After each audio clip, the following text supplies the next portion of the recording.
गर्मी में गरीब बहू की कुएं वाली ठंडी रसोई। बहू, खाना बना या नहीं, मुझे भूख लगी है। लता कुएं में झांक कर रागनी से खाने के बारे में पूछ रही थी। उसकी बहू रागनी कुएं के अंदर अपनी रसोई में खाना बना रही थी। उसकी कुएं वाली रसोई बहुत सुंदर थी। उसमें चूल्हा, मसाले रखने के लिए तख्ता, जुगाड़ू, फ्रिज, सब कुछ था।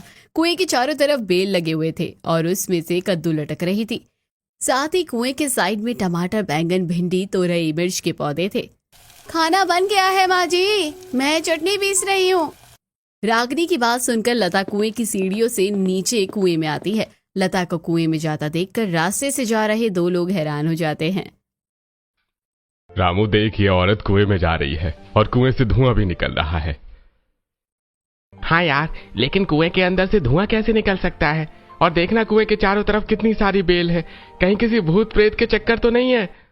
अरे भाई, ये क्या बोल रहा है?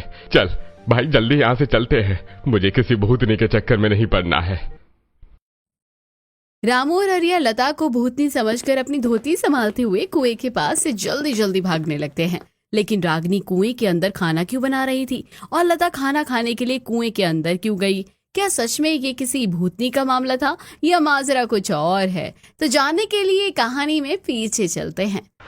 अरे भाई रोहित, आज तूने फिर दुकान में आने में देरी कर दी। तुझे पता भी है मैं कितनी देर से तेरा इंतजार कर रहा था। रेलवे स्टेशन पर सुरेश की एक छोटी सी रबड़ी और लस्सी की दुकान थी, जिसकी छत अलबी सीटर की थी। सुरेश का बेटा रोहित आज दुकान देरी से आया था, इसलिए सुरेश का गुस्सा उसकी नाक पर था। वो पिताजी, आज आंख जरा देर से खुली थी, इसीलिए आने में देरी हो गई। आप घर चले जाइए ना, मैं दुकान संभाल लूंगा। अरे नहीं, रहने दे, मैं शाम को ही घर जाऊंगा। क्या हुआ पिताजी, आप परेशान लग रहे हैं? आपको गर्मी लग रही है क्या? मैं कल से पक्का देर नहीं करूंगा। सुबह से कुछ खास कमाई नहीं हुई है। पिताजी, तो इसमें परेशान होने वाली क्या बात है? अभी तो बस सुबह ही हुई है, अभी तो लोग स्टेशन पर आना शुरू करेंगे। आप ज्यादा मत सोचिए। रोहित इतना कहता है कि तभी उसकी दुकान पर एक औरत आती है। देखा ना पिताजी, हमारी दुकान पर कस्टमर आ गई। बताइए बहन जी, आपको क्या चाहिए? ये रबड़ी कितने के दिए? 300 रुपए किलो है। बताइए आपको कितना चाहिए? मुझे 200 ग्राम रबड़ी दे दीजिए। रोहित सीमा को 200 ग्राम रबड़ी तोल कर दे देता है। सीमा रोहित को पैसे देकर चली जाती है। रोहित खुश हो रहा था कि तभी एक कस्टमर गुस्से में उसकी दुकान पर आता है। चाचा, कैसी रबड़ी दी थी आपने? हैं? आप तो बोल रहे थे ले जाओ बेटा, बड़ी टेस्टी रबड़ी है, लेकिन ये तो इतनी जल्दी खराब हो गई। मैंने तो ऐसे टेस्ट भी नहीं किया। मुझे नहीं चाहिए आपकी रबड़ी, आप मुझे मेरे पैसे वापस करो। विकास की बात सुनकर रोहित काफी हैरान था। पिताजी, क्या आपने इस आदमी को रबड़ी बेची थी? हाँ रोहित, ये लड़का तो सुबह ही हमारी रबड़ी लेकर गया था। बेटा, इसके पैसे वापस कर दे।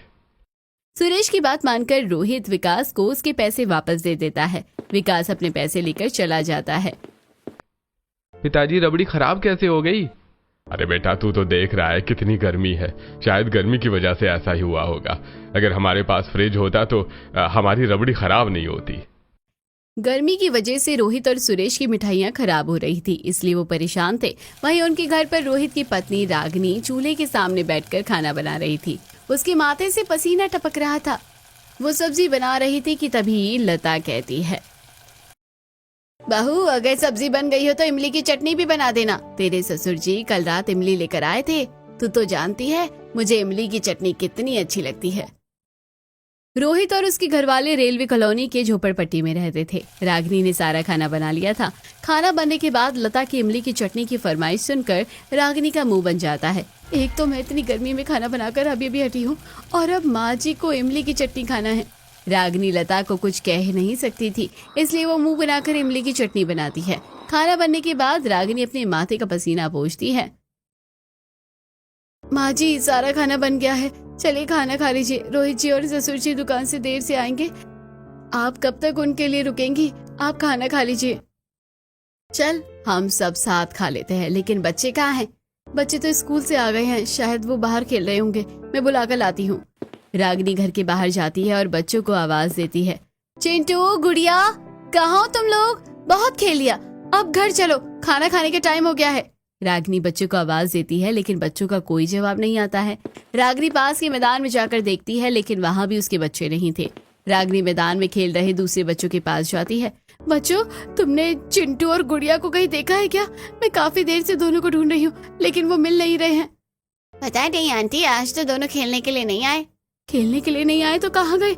वो तो घर पर नहीं है। इतनी गर्मी में वो कहाँ जा सकते हैं? रागिनी अपने घर के आसपास में जाकर चिंटू और गुड़िया को खोजने की कोशिश करती है, लेकिन उसे कहीं भी वो दोनों नहीं मिलते हैं। चिंटू और गुड़िया को ढूंढते हुए रागिनी को काफी देर हो गई थी, तो उसकी सास लता रागिनी को ढूंढने के लिए बाहर आती है। बहू, तू क्या कर रही है? क्या इतनी देर लगती है बच्चों को ढूंढने में? माँ जी, बच्चे कहीं नहीं मिल रहे हैं। मैंने मैदान में, पड़ोसियों के घर में, सब जगह देखा, लेकिन वो कहीं नहीं है। बहू तू रो मत, बच्चे मिल जाएंगे। मैं लोगों से पूछती हूँ। तू एक काम कर, तू जंगल के पास जाकर देख, कहीं बच्चे खेलते खेलते वहां तो नहीं चले गए। ठीक है माँ जी, मैं वहां जाकर देखती हूँ। रागिनी के रेलवे कॉलोनी के पास एक छोटा सा जंगल था, जहाँ बहुत सारे पेड़ लगे हुए थे। रागिनी जंगल में जाकर अपने बच्चों को कड़ी धूप में ढूंढती है। चिंटू, गुड़िया, कहाँ हो तुम दोनों? रागिनी बच्चों को ढूंढ ही रही थी कि तभी उसकी नजर एक बड़े से कुएं पर जाती है। रागिनी कुएं के अंदर झांकती है तो देखती है कि उसके दोनों बच्चे कुएं के अंदर आराम से सो रहे हैं। इन दोनों को ढूंढ ढूंढ कर मैं परेशान हो रही हूँ, और ये दोनों कुएं के अंदर मजे से सो रहे हैं। इन्हें तो मैं अभी बताती हूँ। ये सब सोचते हुए रागिनी गुस्से में कुएं के सीढ़ियों से नीचे उतरती है और नीचे जाकर चिंटू और गुड़िया के कान खींचती है। चिंटू, गुड़िया, तुम दोनों को खेलने के लिए यही जगह मिली थी? तुम्हें पता भी है मैं और दादी कब से तुम्हें ढूंढ रहे थे। चिंता में रो रो कर मेरी हालत खराब हो गई थी, और तुम दोनों कुएं में मजे से सो रहे थे। माँ, हमें बहुत गर्मी लग रही थी, इसलिए हम कुएं के अंदर सो रहे थे। देखिए ना यहाँ कितनी ठंडक है। माँ, यहाँ बहुत अच्छी नींद आई। गर्मी की वजह से हम लोग घर पर ठीक से नहीं सो पाते थे। हाँ, कुएं के नीचे काफी ठंडक तो है, लेकिन तुम्हें मुझे बताकर तो जाना चाहिए था ना। तुम दोनों की वजह से सभी परेशान हो गए। चलो अब घर जल्दी चलो मेरे साथ। रागिनी दोनों बच्चों का हाथ पकड़कर उन्हें अपने साथ घर ले आती है।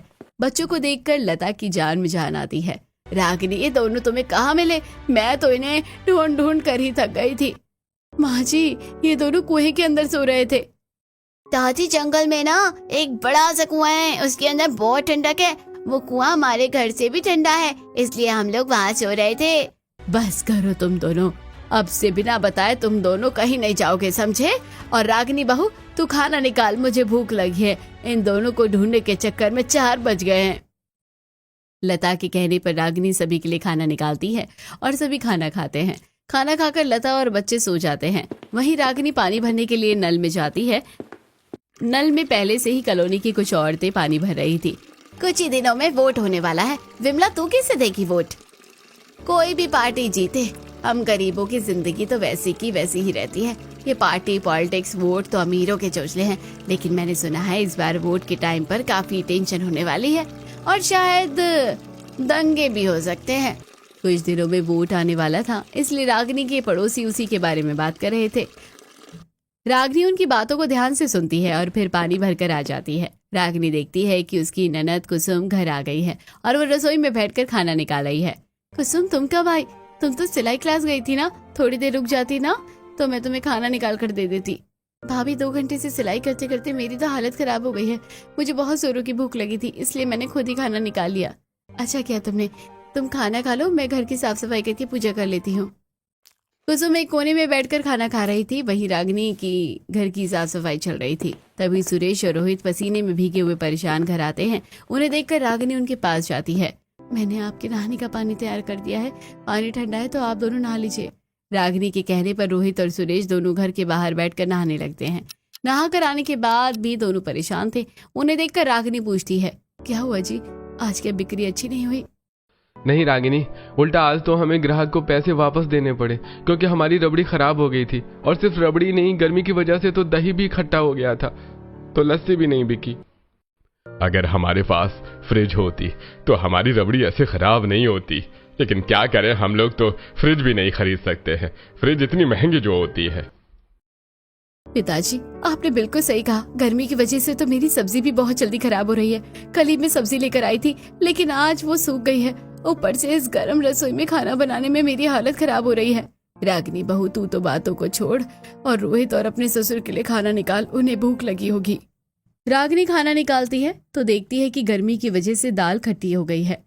देखिए माँ जी, दाल भी खट्टी हो गई है। इस गर्मी ने तो नाक में दम कर रखा है। बहू परेशान होकर तो कुछ होने वाला नहीं है। खाने में जो कुछ भी है तू दे दे। खाना खाकर रोहित को फिर से दुकान जाना है। रागिनी अपने ससुर और पति को सब्जी चावल और चटनी खाने के लिए दे देती है। दोनों खाना खा लेते हैं। सुरेश आराम करने के लिए बिस्तर पर लेट जाता है और रोहित अपने छोटे फोन में थोड़ी देर रेडियो सुनता है और फिर वापस दुकान पर चला जाता है। ऐसे ही दिन गुजरते हैं। रोहित की रबड़ी और दही आए दिन खराब होने लगी थी। अगर मेरी दही और रबड़ी इस तरह से खराब होती रही तो मुझे जल्दी अपनी दुकान बंद करनी पड़ जाएगी। मुझे रबड़ी और दही को ठंडा रखने के लिए कुछ तो करना पड़ेगा। रोहित ये सब सोच ही रहा था, तभी उसकी नजर मदन के होटल पर जाती है। मदन की दुकान में फ्रिज था। रोहित उनकी दुकान पर जाता है और अपनी दही रबड़ी के मटके को मदन के फ्रिज में रखवा देता है। अरे भाई रोहित, मैं तेरी रबड़ी और दही को अपने फ्रिज में रख दूंगा, लेकिन इसके बदले मुझे रोज 50 रुपए चाहिए। बिजली खर्च हो रही है ना, इसलिए। आजकल तो मतलब की दुनिया है, बिना मतलब के तो कोई किसी के काम नहीं आता। ऐसे ही दिन गुजरते हैं। वोट के दिन नजदीक आ चुके थे। हर जगह टेंशन का माहौल था। नेता और उसके लोग अपनी पार्टी का प्रचार करने में लगे हुए थे। वहीं गरीब लोग दंगे से डर रहे थे। एक रात रोहित दुकान देर से बंद करके घर आता है। सुनिए जी, आजकल वोट की वजह से माहौल ठीक नहीं है। आपको जल्दी दुकान बंद कर लेनी चाहिए। हाँ, मैं जानता हूँ रागिनी, पुलिस वालों ने सभी दुकान वालों को जल्दी दुकान बंद करने के लिए कहा था, लेकिन क्या करूँ, आजकल बिक्री बिल्कुल बंद है।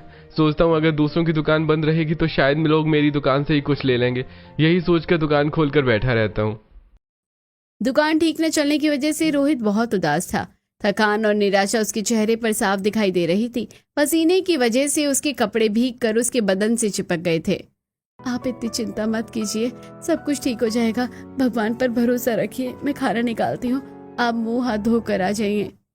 रोहित मुंह हाथ धोकर खाना खाने के लिए बैठता है कि तभी उसे अपने पड़ोसियों की चिल्लाने की आवाज आती है। अब भागो भागो, आग लगी है। जिस रेलवे कॉलोनी में रोहित और उसका परिवार रहता था उसमें आग लगी थी। विमला के चिल्लाने की आवाज सुनकर रागिनी घर के बाहर जाकर देखती तो चारों तरफ आग लगी होती है। वो घबराकर अपने घर में भागती है। माँ जी, पिताजी, कुसुम उठिए, आग लगी है। आग हमारे घर की तरफ आ रही है। आप लोग अपनी जरूरत वाली चीजें ले लीजिए, बाहर चलिए। सभी अपनी जरूरत के सामान को पोटली में ले लेते हैं और घर के बाहर भाग आते हैं। पूरे रेलवे कॉलोनी आग की चपेट में आ जाती है। लोग बाल्टी में पानी डालकर आग बुझाने की कोशिश करते हैं, लेकिन आज बहुत ही आग लगी थी, इसलिए आग बुझने की जगह उल्टा भड़क जाती है। सभी की आंखों के सामने उनका घर जल रहा था। हे भगवान, हम गरीबों के साथ ऐसा क्यों होता है? क्यों हमारे घर ही जलते हैं? अरे भाई, ये घर अपने आप नहीं जले हैं, बल्कि इसे जानबूझ के जलाया गया है। मुझे तो किसी की साजिश लग रही है। और किसकी साजिश होगी? वही पार्टी के लोगों ने एक दूसरे पर इल्जाम लगाने के लिए हमारा घर जलाया होगा। हमारे पास सोए की घर था, वो भी जल गया। हमारे सर पर छत भी नहीं है, हम लोग कहाँ जाएंगे? लता और उसके आसपास के लोग रोते हुए जैसे तैसे खुद को संभालते हैं और अपना अपना सामान लेकर अपने रिश्तेदारों के घर चले जाते हैं। लेकिन लता और उसके परिवार वाले दूर के गांव में रहते थे, इसलिए उनके पास जाने के लिए कोई भी जगह नहीं थी। मम्मी मम्मी, मुझे डर लग रहा है। मम्मी, मुझे भी डर लग रहा है। क्या हम लोग भी आग में जल जाएंगे? घर को जलता हुआ देखकर बच्चे काफी घबरा गए थे, इसलिए रोहित समझाने की कोशिश करता है। बच्चों, हम घर के बाहर हैं, हमें कुछ नहीं होगा, तुम डरो मत। माँ, पिताजी, हमारा घर तो पूरी तरह से जल चुका है। अब यहाँ खड़े रहने का कोई मतलब नहीं है। अब हम लोग क्या करें, कहाँ जाए? लता ही नहीं, सबके मन में यही सवाल था। लेकिन रोहित अपने परिवार को लेकर रेलवे कॉलोनी के बाहर आ जाता है। सभी लोग हाथ में पोटली लेकर रास्ते में भटक रहे थे। वो जंगल के रास्ते में जाते हैं। तभी रागिनी की नजर उस बड़े से कुएं पर जाती है जहाँ चिंटू और गुड़िया अक्सर खेलने के लिए आते थे। रागिनी इशारा करते हुए कहती है, आज की रात हम लोग इस कुएं में रह सकते हैं। ये सुरक्षित है और अंदर से काफी ठंडा है, तो हमें गर्मी भी नहीं लगेगी। भाभी, आप कैसी बातें कर रहे हैं? हम लोग कुएं में कैसे रहेंगे? कुसुम, तुम्हारी भाभी बिल्कुल सही कह रही हैं। आज रात हम लोग यहीं रुकेंगे। रागिनी, तुम लालटेन जलाओ। रागिनी लालटेन जलाती है और कुएं की तरफ जाती है। रागिनी कुएं की सीढ़ियों से नीचे उतरती है और उसके पीछे पीछे उसके परिवार वाले कुएं के अंदर आते हैं।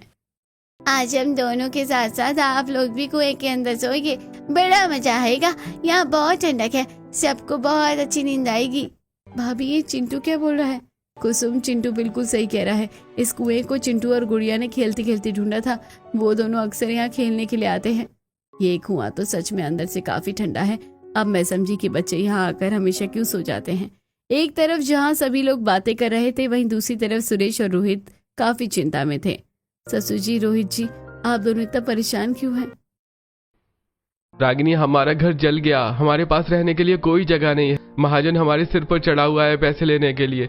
ऐसे में अगर हमने ज्यादा दिनों तक दुकान बंद रखी तो हमारी दुकान हमारी हाथ से निकल सकती है। देखिए, ऐसे परेशान होकर या चिंता करने में तो आपकी समस्या का हल तो नहीं निकलेगा ना। मैं तो कहती हूँ कि सभी लोग सो जाते हैं। अब कल सुबह सोचेंगे आगे की क्या करना है। रागिनी बहू बिल्कुल सही कह रही है। ऐसे चिंता करने से कुछ नहीं होगा। सभी सो जाओ। कुसुम पोटली से एक पुरानी साड़ी निकालती है और सभी साड़ी को बिछाकर उस पर सो जाती है। अगली सुबह गुड़िया रोने लगती है। मम्मी मम्मी, मुझे भूख लगी है, कुछ खाने का दे दीजिए। भूख तो हमें भी लगी है। वैसे भी कल शाम हमने खाना जो खाया था उसके बाद तो हमने कुछ खाया ही नहीं। लेकिन इस कुएं के अंदर हम लोग खाना कैसे खाएंगे? और अभी तो मेरे पास इतने पैसे नहीं है कि मैं होटल से कुछ लेकर के आऊं। रोहित जी, आप परेशान मत होइए। आप बस एक काम कीजिए, बाहर जाकर कुछ पत्थर और कुछ लकड़ी लेकर आइए। मैं यहीं कुएं में खाना बना देती हूँ। भैया चलिए, मैं पत्थर लाने में आपकी मदद करती हूँ। और बच्चों, तुम लोग मेरे साथ चलो, हम लोग साथ में लकड़ी लेकर आएंगे। रोहित, कुसुम और दोनों बच्चे सीढ़ियों से कुएं के बाहर आ जाते हैं। कुसुम और बच्चे मिलकर जंगल से छोटी छोटी लकड़ियां चुनकर आते हैं। वहीं रोहित 2 बड़े बड़े पत्थर लेकर कुएं के अंदर आता है। रागिनी पत्थर से चूल्हा बनाती है और लकड़ी जलाकर उसमें मटका लगती है। आज मैं सभी के लिए खिचड़ी बना देती हूँ। मैं अभी अपने साथ बर्तन और राशन लेकर आई हूँ। हाँ कुसुम, मैंने सोचा हम लोग जहाँ भी जाए वहाँ खाने की जरूरत तो होगी ना, इसलिए मैं भी बर्तन और थोड़ी बहुत खाने का सामान लेकर आई हूँ साथ में। रागिनी खिचड़ी बनाती है और सबको खाने के लिए देती है। सभी खाने के लिए बैठे हैं कि तभी रागिनी का ध्यान बच्चों पर जाता है, जो काफी देर से दिखाई नहीं दे रहे थे। रोहित जी, बच्चे कहाँ हैं? अभी तो यहीं थे, कहाँ चले गए? मैंने तो उन्हें कुएं से बाहर जाते नहीं देखा। चिंटू और गुड़िया को कुएं में ना पाकर घर वाले घबरा जाते हैं। रोहित बच्चों को ढूंढने के लिए कुएं से बाहर जाता है। रागिनी बच्चों को आवाज देती है, चिंटू, गुड़िया, कहाँ हो तुम? चिंटू, गुड़िया, जल्दी से कुएं में आओ बच्चों, मैं तुम्हें चॉकलेट खिलाऊंगी। सच्ची दादी, आप हमें चॉकलेट खिलाओगी? ये बच्चों की आवाज तो आ रही है, लेकिन वो दिख नहीं रहे हैं। लता चिंटू को ढूंढने के लिए कुएं में यहाँ वहाँ देख रही होती है कि तभी कुसुम उन्हें कुएं के अंदर बने एक छेद की तरफ इशारा करती है। बच्चों की आवाज उस छेद से आ रही है। कुसुम के दिखाने पर रागिनी उस छेद के अंदर जाती है और देखती है कि उस छेद के अंदर काफी बड़ी जगह है। माँ जी, कुसुम देखिए, कुएं के अंदर एक और गुफा है। हाँ बहू, ये गुफा हमारे घर से भी ज्यादा बड़ा है और ये कितना ठंडा है, यहाँ तो बिल्कुल भी गर्मी नहीं लग रही। चिंटू और गुड़िया को ढूंढते ढूंढते रोहित भी उस छेद से गुफा के अंदर आ जाता है। माँ, रागी, आप तो जानती हैं कि आजकल हमारा काम ठीक नहीं चल रहा है। अगर ऐसे में हम लोग किसी किराए के घर में जाते हैं तो उसके लिए हमें एडवांस पैसा देना पड़ेगा, जो हमारे पास नहीं है। तो मैं सोच रहा था कि क्यों ना कुछ दिन हम लोग इस कुएं के अंदर ही रहें। वैसे बात तो आपकी सही है, हम लोग यहाँ रह सकते हैं। मैं कुएं के अंदर रसोई बना लूंगी और हम लोग गुफा के अंदर रह लेंगे। रागिनी का आइडिया सभी को अच्छा लगता है। बहू, बातें तो होती रहेंगी, लेकिन मुझे बड़ी भूख लगी है, खाना दे दे अब। सुरेश की बात सुनकर रागिनी सभी को खिचड़ी परोसती है, लेकिन खिचड़ी में थोड़ी थोड़ी मिट्टी गिर गई थी। बहू, तूने खाने का बर्तन ढक कर नहीं रखा था क्या? देख, उसमें मिट्टी गिरी है। मैंने खिचड़ी बनाने के बाद उसे ढक दिया था, शायद खिचड़ी बनाते हुए उसमें मिट्टी गिर गई होगी। क्या अब हम लोग ये खाना खाएंगे? आप लोग अभी खिचड़ी से मिट्टी अलग करके खिचड़ी खा लीजिए, मैं थोड़ी देर बाद मिट्टी लाकर कुएं में लगा दूंगी। इससे रसोई और ठंडी हो जाएगी और खाने में मिट्टी भी नहीं गिरेगी। रागिनी के समझाने पर सभी लोग जैसे तैसे खाना खा लेते हैं। खिचड़ी खाने के बाद सुरेश और रोहित दोनों दुकान खोलने के लिए चले जाते हैं, कुएं की सीढ़ी चढ़ते हुए। अच्छा हुआ पिताजी, जो हमने दुकान में ही अपनी रबड़ी बनाने का सामान रखा था, और जो बची हुई रबड़ी थी वो भी हमने मदन की दुकान पर रखवा दी थी। उस तरह बातें करते हुए रोहित और सुरेश चले जाते हैं। खाना खाने के बाद बच्चे फिर से गुफा के अंदर जाकर खेलने लगते हैं। माँ जी, आप बच्चों को देखिए, तब तक मैं और कुसुम बाहर से थोड़ी मिट्टी लेकर आते हैं। इतना कहकर रागिनी कुसुम के साथ मिट्टी लेने के लिए कुएं के बाहर आ जाती है। हे भगवान, कितनी धूप है। भाभी, इतनी गर्मी में मिट्टी लेकर जाना जरूरी है क्या? कुसुम, तुम पेड़ की छांव पे चलो, तुम्हें धूप नहीं लगेगी। अगर हम लोग अभी मिट्टी लेकर नहीं जाएंगे तो खाना कब बनेगा? कुसुम, वहां देखो, उस पेड़ के नीचे मिट्टी कितनी अच्छी लग रही है। लेकिन भाभी, हम लोग मिट्टी खोदेंगे कैसे? हमारे पास तो सिर्फ मिट्टी ले जाने के लिए ये बोरे हैं। कुसुम, तुम चिंता मत करो, उसका जुगाड़ है मेरे पास।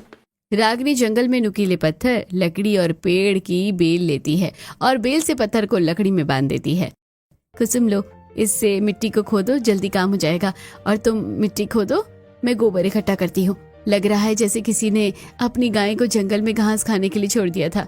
मिट्टी और गोबर को मिक्स करके अगर हम कुएं में लगाएंगे तो ज्यादा अच्छा रहेगा। रागिनी के कहने पर कुसुम मिट्टी को खोदकर बोरी में भरती है और रागिनी बोरे में ढेर सारा गोबर भरती है। फिर दोनों नंद भाभी अपनी बोरियों को लेकर कुएं के अंदर आ जाती है। रागिनी मिट्टी और गोबर को मिलाकर उसे कुएं की चारों तरफ दीवारों पर लगाती है, जिससे कुआं पहले से ज्यादा ठंडा हो जाता है।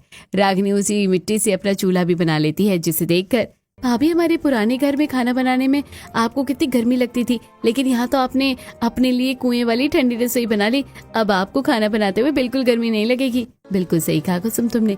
मैं सोच रही थी कि कुएं के अंदर जो गुफा है उसमें भी मिट्टी और गोबर से लेप दूं, इससे कीड़े मकोड़े नहीं आएंगे। भाभी, आपका आइडिया अच्छा है, मैं भी आपकी मदद करती हूँ।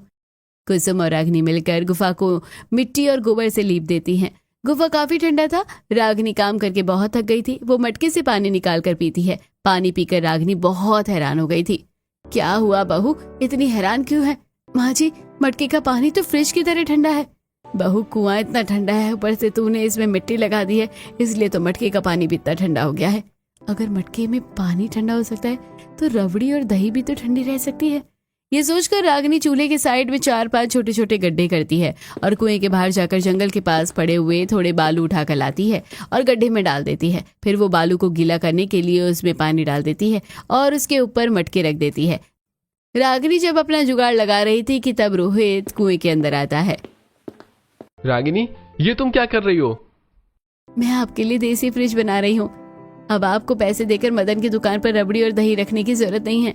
रागिनी की बात सुनकर रोहित खुश हो जाता है। रोहित वापस रेलवे स्टेशन पर अपनी दुकान पर जाता है और मदन की दुकान से रबड़ी और दही लेकर कुएं में आ जाता है। रागिनी का जुगाड़ काम कर जाता है और शाम तक दही रबड़ी बिल्कुल ठंडी हो जाती है। शाम को रोहित दही रबड़ी लेकर दुकान पर उसे बेचने के लिए चला जाता है। शाम ढलने के बाद कुएं में काफी अंधेरा हो गया था। बहू, काफी अंधेरा हो गया है और एक ही लालटेन है, कैसे काम होगा? माँ जी, आप चिंता मत कीजिए, मैं कुछ करती हूँ। रागिनी चूल्हे के पास से एक लकड़ी लेती है और उसके पास ऊपर कपड़ा लपेट देती है। फिर उसमें थोड़ा सा मिट्टी का तेल डालकर जला देती है और उसे सीढ़ियों के पास गाड़ देती है, जिससे पूरे कुएं में उजाला हो जाता है। रात में रागिनी सबको दही रोटी खाने के लिए देती है। दही रोटी खाते हुए, मम्मी, मुझे दही रोटी नहीं खानी है, मुझे सब्जी खानी है। बहू, सब्जी खाने का मन तो मेरा भी कर रहा है। मैं भी आप लोगों को सब्जी खिलाना चाहती हूँ, लेकिन बाजार तो कितनी दूर है। रागिनी, तुम परेशान मत हो, कल मैं दुकान जाने से पहले बाजार जाकर सब्जी ले आऊंगा। सभी दही रोटी खाकर कुएं के अंदर वाली गुफा में साड़ी बिछाकर सो जाते हैं। अगली सुबह जब लता उठती है तो उसकी कमर में दर्द होने लगता है। हाय राम, मर गई, बहुत दर्द हो रहा है कमर में। माँ जी, मैं तेल से मालिश कर देती हूँ, जमीन पर सोने की वजह से हुआ है। रागिनी लता की कमर में तेल मालिश करती है। तभी कुसुम के दिमाग में एक आइडिया आता है। भाभी, क्या हम लोग मिट्टी का बेड नहीं बना सकते? उसके ऊपर हम लोग घास का बिस्तर बना लेंगे। कुसुम, तुम्हारा आइडिया तो बहुत अच्छा है। एक काम करते हैं, हम लोग बेड के साथ साथ सामान रखने के लिए तख्ता भी बना लेंगे। मैं तुम दोनों की मदद करूंगी। हम भी मदद करेंगे, हम भी मदद करेंगे। रागिनी सभी को नाश्ता देती है। नाश्ता करके रोहित सब्जी लेने के लिए बाजार चला जाता है और सुरेश दुकान खोलने के लिए चला जाता है। घर की औरतें और बच्चे कुएं के बाहर जाकर ढेर सारा पत्थर, लकड़ी, घास उठाकर कुएं के अंदर लेकर आते हैं। रागिनी लकड़ी और पत्थर से बड़ा सा बेड का बेस बनाती है। फिर उसके पास जो मिट्टी और गोबर थी वो उन दोनों को मिलाकर उसकी मोटी लेयर उस बेस पर लगाती है। कुसुम और दोनों बच्चे बेड पर मिट्टी लगाते हैं। लता घास को बुनकर बिस्तर तैयार करती है। अरे वाह माँ, आपने कितना अच्छा घास का बिस्तर बनाया है, इसमें तो नींद बड़ी अच्छी आएगी। कुसुम घास का बिस्तर लेकर उसे बेड पर बिछा देती है। फिर कुसुम और रागिनी मिलकर 2 तख्ता तैयार करती है, तो वो तख्ते को रसोई में और दूसरे को गुफा में रखती है। बच्चे बेड की तरफ जा रहे थे, तब कुसुम, बच्चों अभी बेड को मत छूना, उसे सूखने दो। रागिनी बेड बनाकर हटती है, तभी रोहित सब्जी लेकर आता है। वो गर्मी की वजह से बुरी तरह हाँफ रहा था और पसीने से लथपथ था। रागिनी, थोड़ा पानी दे दो, मैं बहुत थक गया हूँ। रागिनी रोहित के लिए नींबू पानी बनाती है और उसे पीने के लिए देती है। रोहित नींबू पानी पीता है और उसे थोड़ा आराम मिलता है। अरे रागिनी, मैं आज ही ढेर सारी सब्जी और राशन ले आया हूँ, मुझे 1 हफ्ते तक बाजार जाने की जरूरत नहीं होगी। आपने बहुत अच्छा किया, हमारे देसी फ्रिज में सब्जी 10 दिन तक खराब नहीं होगी और अब मैं कुएं के बाहर अपनी सब्जी उगाऊंगी। यहाँ की मिट्टी काफी उपजाऊ है, सब्जियां जल्दी उग जाएंगी। अरे वाह, अब तो मुझे भी इतनी गर्मी में बाजार नहीं जाना पड़ेगा। रोहित की बात सुनकर सभी हंसने लगते हैं। दोपहर में रागिनी अपनी कुएं वाली ठंडी रसोई में सबके लिए दाल चावल, लौकी की सब्जी, खीरे का रायता बनाती है। आज सुरेश भी खाना खाने के लिए जल्दी घर आ गया था। अरे बहू, गर्मी के दिनों में ऐसा ही ठंडा खाना खाने में मजा आता है। बहू, तेरी कुएं वाली ठंडी रसोई की वजह से हमारी दुकान अच्छी चलने लगी है। रबड़ी खराब नहीं होती और मिट्टी के ठंडे मटके में दही अच्छी जमती है, जिससे लस्सी की बिक्री भी बढ़ गई है। रागिनी, अब हमारी दुकान में लोगों की लाइन लगी रहती है और ये सब तुम्हारी वजह से हुआ है। अपने पति और ससुर के मुंह से तारीफ सुनकर रागिनी काफी खुश होती है। खाना खाकर सभी अपने अपने काम पर चले जाते हैं। तब रागिनी बच्चों को लेकर कुएं के बाहर आती है और कुएं के साइड में उनसे छोटे छोटे गड्ढे करने के लिए कहती है। बच्चे छोटे छोटे गड्ढे करते हैं। रागिनी उसमें सब्जियों के बीज लगा देती है और पानी डाल देती है। शाम को, भाभी आपने सब्जियां उगाई है क्या? हाँ कुसुम, मैंने सब्जियों के बीज लगाए हैं, 1-2 महीने में उनमें सब्जी आ जाएगी।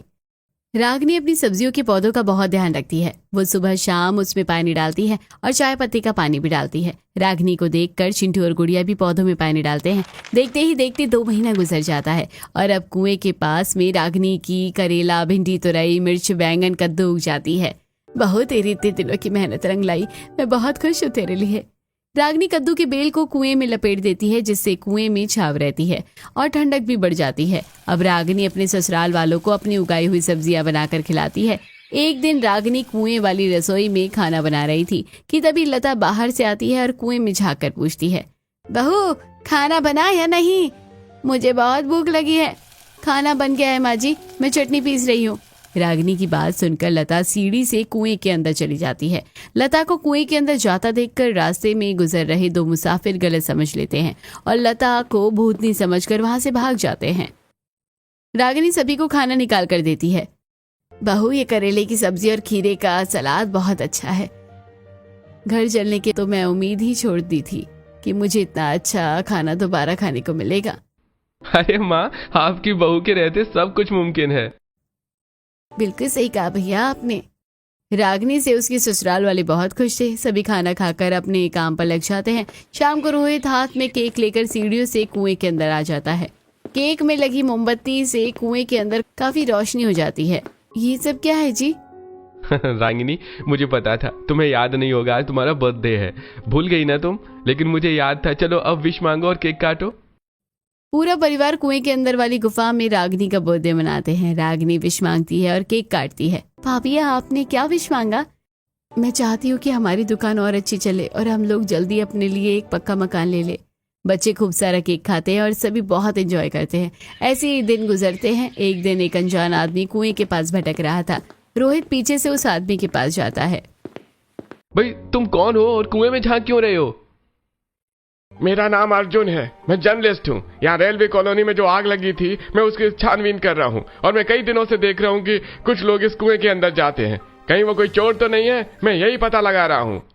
अर्जुन की बात सुनकर रोहित हंसने लगता है। अरे नहीं भाई, हम लोग कोई चोर नहीं है। इस कुएं में मैं और मेरा परिवार रहता है। हम लोग पहले रेलवे कॉलोनी में रहते थे, लेकिन वहां आग लग जाने की वजह से हमें यहाँ रहना पड़ रहा है। चलिए मैं आपको अपना घर दिखाता हूँ। रोहित अर्जुन को सीढ़ियों से कुएं के अंदर लेकर जाता है। अर्जुन रागिनी की कुएं वाली ठंडी रसोई और गुफा वाला मिट्टी का घर देखकर काफी हैरान होता है। रागिनी अर्जुन को लस्सी बनाकर पीने के लिए देती है। अरे, आप लोग यहाँ कैसे रह रहे हैं? इस पॉलीथीन के दंगों की वजह से हमारी कॉलोनी जल गई थी और हम लोग बेघर हो गए। हमारे पास जाने के लिए कोई जगह नहीं थी, इसलिए हमें कुएं में रहना पड़ा। रागिनी और उसका पूरा परिवार रेलवे कॉलोनी में आग लगने से लेकर कुएं में रहने तक की सारी बात अर्जुन को बता देते हैं। आप लोग चिंता मत कीजिए, आपके साथ बहुत गलत हुआ है, मैं आप लोगों को इंसाफ दिलाऊंगा। रागिनी की कहानी सुनकर अर्जुन अपने ऑफिस में आता है और रेलवे कॉलोनी और रागिनी की कुएं वाली ठंडी रसोई के ऊपर आर्टिकल लिखता है। वो अपने आर्टिकल में रागिनी के लिए पक्के घर की मांग करता है। अर्जुन का लिखा आर्टिकल काफी वायरल होता है, बहुत सारे लोग उसे सपोर्ट करते हैं, इसलिए सरकार को उसकी बात माननी पड़ती है और सरकार रागिनी और उसके परिवार को मुआवजा के तौर पर पक्का मकान देते हैं। माँ जी, मेरी सबसे बड़ी इच्छा पूरी हो गई है। अब हम लोगों के पास अपना घर है और देखिए यहाँ रसोई कितनी बड़ी है। यहाँ खाना बनाने में बिल्कुल भी गर्मी नहीं लगेगी। रसोई में इतनी बड़ी खिड़की जो है। रागिनी अपने नए घर में आकर बहुत खुश थी। उसकी सारी परेशानियां दूर हो गई थी और अब वो अपने परिवार के साथ खुशी खुशी रहने लगी थी और अपनी नई नई ठंडी रसोई में खाना बनाकर वो सबको खिलाती है।